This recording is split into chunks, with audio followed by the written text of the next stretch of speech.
ನಮಸ್ತೆ ಎಲ್ಲರಿಗೂ, welcome back to family food. ನಾನಿವತ್ತೊಂದು simple and tasty sweet recipe ನಿಮಗೆ ಮಾಡಿ ತೋರಿಸ್ಬೇಕು ಅಂದ್ಕೊಂಡಿದ್ದೇನೆ. ಅದುವೇ ಕಾಜು ಕಟ್ಲಿ.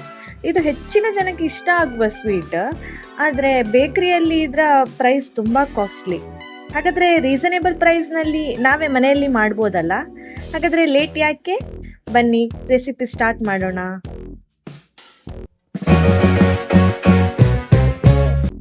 ನಾನಿಲ್ಲಿ 2 ಕಪ್ ಒಳ್ಳೆ ಕ್ವಾಲಿಟಿ ಗೋಡಂಬಿ ತಗೊಂಡಿದ್ದೇನೆ.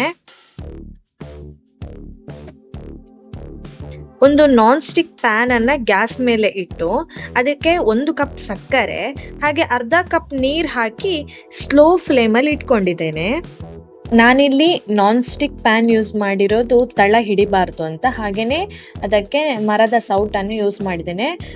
ಸೊ ನಾನ್ ಸ್ಟಿಕ್ ನಾವು ವೆಸಲ್ ಯೂಸ್ ಮಾಡುವಾಗ ಯಾವಾಗಲೂ ಮರದ ಸೌಟ್ ಯೂಸ್ ಮಾಡಿದ್ರೇ ಒಳ್ಳೆಯದು.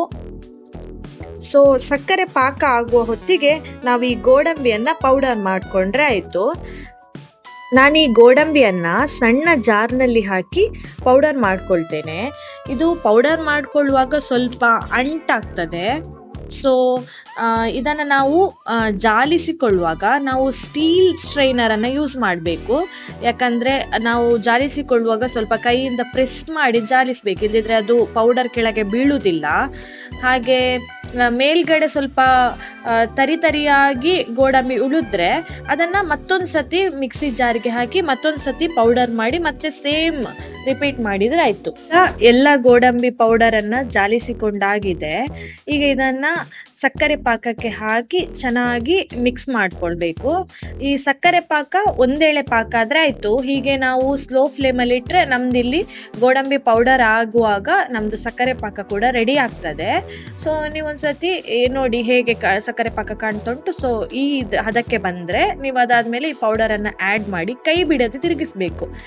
ಮೊದಲಿಗೆ ಸ್ವಲ್ಪ ಗಂಟಾದಾಗೆ ಆಗ್ತದೆ, ಆದರೆ ಅದು ನಾವು ತಿರುಗಿಸ್ತಾ ಹೋದ ಹಾಗೆ ಅದು ಗಂಟೆಲ್ಲ ಒಡೆದು ಕರೆಕ್ಟ್ ಆಗ್ತದೆ, ಒಂದು ಒಳ್ಳೆ ಪೇಸ್ಟ್ ಆಗಿ ಆಗ್ತದೆ.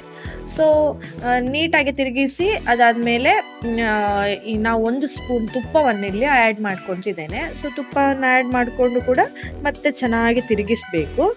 ಹಾಗೆ ಒಂದು ಬಟರ್ ಪೇಪರ್ಗೆ ಕೂಡ ಸ್ವಲ್ಪ ತುಪ್ಪವನ್ನು ಸವರಿ ಸೈಡಲ್ಲಿ ಇಟ್ಬಿಡಿ.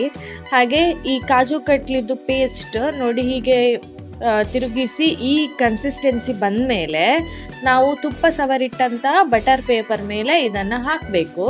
ಹಾಕಿ ಬಟರ್ ಪೇಪರ್ ಜೊತೆಗೇನೆ ಕೈಯಲ್ಲಿ ನೋಡಿ ವಿಡಿಯೋದಲ್ಲಿ ಕಾಣುವ ಹಾಗೆ ಕೈಯಲ್ಲಿ ಆಚೆ ಈಚೆ ಪ್ರೆಸ್ ಮಾಡಬೇಕು. ನೀರಲ್ಲಿ ಒಂದು ಲಟ್ಟಣಿಗೆ ತಗೊಂಡು ಈ ರೀತಿ ನೀಟಾಗಿ ಸ್ಪ್ರೆಡ್ ಮಾಡಿಕೊಳ್ಬೇಕು. ಹಾಗೆ ಈ ಎಡಿಬಲ್ ಸಿಲ್ವರ್ ಶೀಟ್ ಸಿಗ್ತದೆ, ಅದು ನಿಮ್ಮ ಕೈಯಲ್ಲಿ ಇದ್ದರೆ ಅದರ ಮೇಲೆ ಹೀಗೆ ನಾನಿಲ್ಲಿ 2 ಶೀಟನ್ನು ಹಾಕ್ಕೊಂಡಿದ್ದೇನೆ. ಹಾಕಿ ನಮಗೆ ಕಾಜು ಕಟ್ಲಿ ಯಾವ ಶೇಪ್ ಗೊತ್ತುಂಟಲ್ಲ, ಸೊ ಆ ಶೇಪಲ್ಲಿ ಕಟ್ ಮಾಡಿಕೊಂಡ್ರೆ ಆಯಿತು. ಸೊ ಈ ಗೋಡಂಬಿ ಬರ್ಫಿ ತಿನ್ನಲಿಕ್ಕೆ ರೆಡಿಯಾಗಿದೆ. ನನ್ನ ಮಗನ ಇದೊಂದು ಫೇವ್ರೇಟ್ ಸ್ವೀಟ್. ಹಾಗೆ ಕಟ್ ಮಾಡುವಾಗಲೂ ಆಲ್ಮೋಸ್ಟ್ ಅವ ತಿಂತಾ ಇದ್ದ. ನೋಡೋಣ, ಅವನ ಹತ್ರ ಫೀಡ್ಬ್ಯಾಕ್ ತಗೊಳ್ಳೋಣ.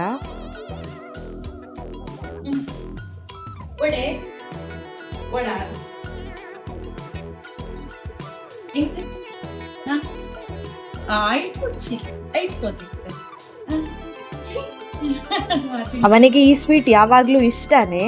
ಸೊ ಅವನು ಯಾವಾಗಲೂ ಸೂಪರ್ ಅಂತಾನೆ ಹೇಳ್ತಾನೆ ಈ ಸ್ವೀಟಿಗೆ. ನೀವು ಸಹ ಟ್ರೈ ಮಾಡಿ, ಖಂಡಿತ ಎಲ್ಲರಿಗೂ ಇಷ್ಟ ಆಗ್ತದೆ. ಸೊ ಇದು ಲೈಟ್ ಸ್ವೀಟ್ ಆಗಿ ತುಂಬ ಟೇಸ್ಟಿ ಆಗಿರುವಂತಹ ಒಂದು sweet. So thanks for watching.